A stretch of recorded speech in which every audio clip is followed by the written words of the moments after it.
7:40 on your hometown station, KHTS. It's the Hometown Morning Show with Tori and Kai. Make sure you go Oh! to hometown station. To hometownstation.com. I can't. For all the latest. I can't with you. And greatest. Can't. Speaking of the greatest. This one is the greatest. It's Jaimie. She's here. Dr. Jaimie's here from Cinema Vet to talk. What are we talking today? Vaccinations. Okay. Because all the kids, as you know, because you have all the kids. I have a bunch. Yeah, I've got a bunch of them. Need vaccinations. Every year they need different vaccinations. Yes. So I bet our pets do. Yeah. I think the most popular or the most well-known is the rabies shot. Rabies, okay. Because I think you need your license for that. There's something called parvo that you want to avoid. Parvo. Right? I don't know what that is. I don't know either, but I know it's bad. I know that I'm very proud of you for even knowing that. Yeah. So let's ask Dr. Jaimie about yearly vaccinations, what we need to do and what we need to remember, especially for puppies. Yes. Hey, Doc, how are you? Hi, good morning. Good morning. How are you today? I'm great, thank you. So let's talk vaccination, all the kids, especially if you're just going into school, in kindergarten, you need all the shots. So we figure puppies, cats, all kinds of pets, and that's your specialty. How often and where do we even start? Let's say I get a brand new puppy. Where do I even start, Dr. Jaimie Ronchetto? Okay, brand new puppy, if they're usually 8 weeks or less, they typically have not had any vaccines yet, which is the norm. So if you brought your puppy in to see me, we would do a full exam, and then we would give you a vaccine schedule. We start at 8 to 9 weeks with the first vaccine. That's usually the distemper parvo combo vaccine. Oh, there's that parvo. Yes. Nice going, Kyle. Parvo. What is parvo, by the way? Parvo is a virus. It's a very nasty virus. It causes vomiting, diarrhea. It can be deadly. Mm-hmm. So it is one that we definitely want to make sure we vaccinate to protect against. It's highly contagious, very severe. Mm. Yeah. Okay. So basically, for the puppies, we do that combo vaccine every 3 to 4 weeks until they're about 16 weeks of age, and then they're deemed protective. And we booster that in a year after that. What does that mean, booster? Booster, give them another vaccine a year later. Of the same type? Same vaccine. Mm-hmm. So we booster it to make sure that their body is still having that immune response that we want it to have. Mm-hmm. And then as adults, typically that vaccine's given every 3 years. It's hard because, there's definitely a lot of studies out, but there hasn't been, the consensus has kind of been that 3 years, they should still have some sort of protective titer, but it may be kind of waning at that point. So giving them a booster at that point should be good. Mm-hmm. Yearly probably is not necessary. And certainly for rabies, it's the same thing. So rabies, as a puppy, they would get just a 1-year vaccine. So then it's boosted. We give it again the following year, and then it's every 3 years after that. Is the rabies the one, was I right in saying, is that the one where you can't take, because you need a license for that? Yeah, rabies is the one that's required by law. For the license, okay. And so for licensing, they would need to see that the dog has had the vaccine for it, yeah. Mm-hmm. And does this go the same for cats? Same type of deal? It's very similar for cats, yes. So I buy a brand new kitten, start me out fresh. I get a brand new kitten, and I bring the kitten to Dr. Jaimie Ronchetto at Cinema Vet. Now what?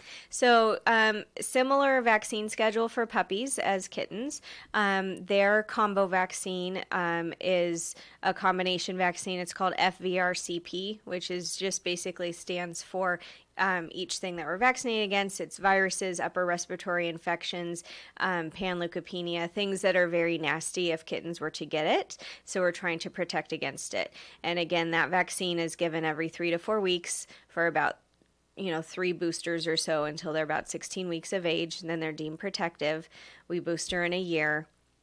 The other, besides rabies for kittens, the other vaccine that we recommend is a feline leukemia vaccine. So typically we would test them first to make sure they're negative, like they have not gotten feline leukemia from their mom or anything like that. And then we would give them the vaccine to protect against it. It's recommended for all kittens to have that. And then certainly if any cats are outdoor cats, we would recommend boostering for that as well. What happens if I don't know the history? What if I go to the shelter and get a mutt and rescue either, a puppy, a dog, let's say a dog or a cat of some sort? We don't know the history. Then what do we do with as far as the vaccinations? If there's no way of getting a vaccine history, then we act like they've never had vaccines. Once they're over 6 months of age, they don't necessarily need the full puppy course, the every 3 weeks, but we would do like one and then one booster of the vaccine, and then a year later booster again. Does it? This is so when I bring the dog in for any kind of inoculation, yeah, it hurts as a parent of as a dog to just see the needle and all of that happening. Right. How do you do that on a daily basis, Dr. Jaimie? Honestly, most of them do really well. It's funny. Even the teeny little dogs a lot of times don't even notice that you're giving them a vaccine. And it's nice because we have different size needles. So for our itty bitty guys, we can use a smaller gauge needle, and it takes some of the sting out, I think. What's funny to me and why I laughed is because usually it's the temperature taking part that they hate the most. So then after that, it's the vaccine's nothing, Listen, that's a little invasive. I'm just going to say the whole temperature thing. You can't put it under the tongue. Right. I think the parents of the pets probably it hurts them more than it hurts Oh, absolutely. like to see that happening. Absolutely. Yeah. It does help when, you're bracing for the worst and then they don't even flinch. That's always the nicest part. But yeah, just knowing that you're having to do something to your little baby that is going to be a little bit uncomfortable, but it's for the greater good, and it's to make sure that they're going to be safe and have a good, healthy life. Ultimately, do they know that? Do they realize? Do you think they realize ultimately that we're just trying to help them out? I think a lot of times they do. Do they? Maybe not necessarily with vaccines, but I tend to see that with animals in general, especially if they come in and they're not feeling well. It's like they understand that we're trying to do something good for them. Dr. Jaimie Ronchetto from Cinema Vet over on Cinema Drive. Let's talk price.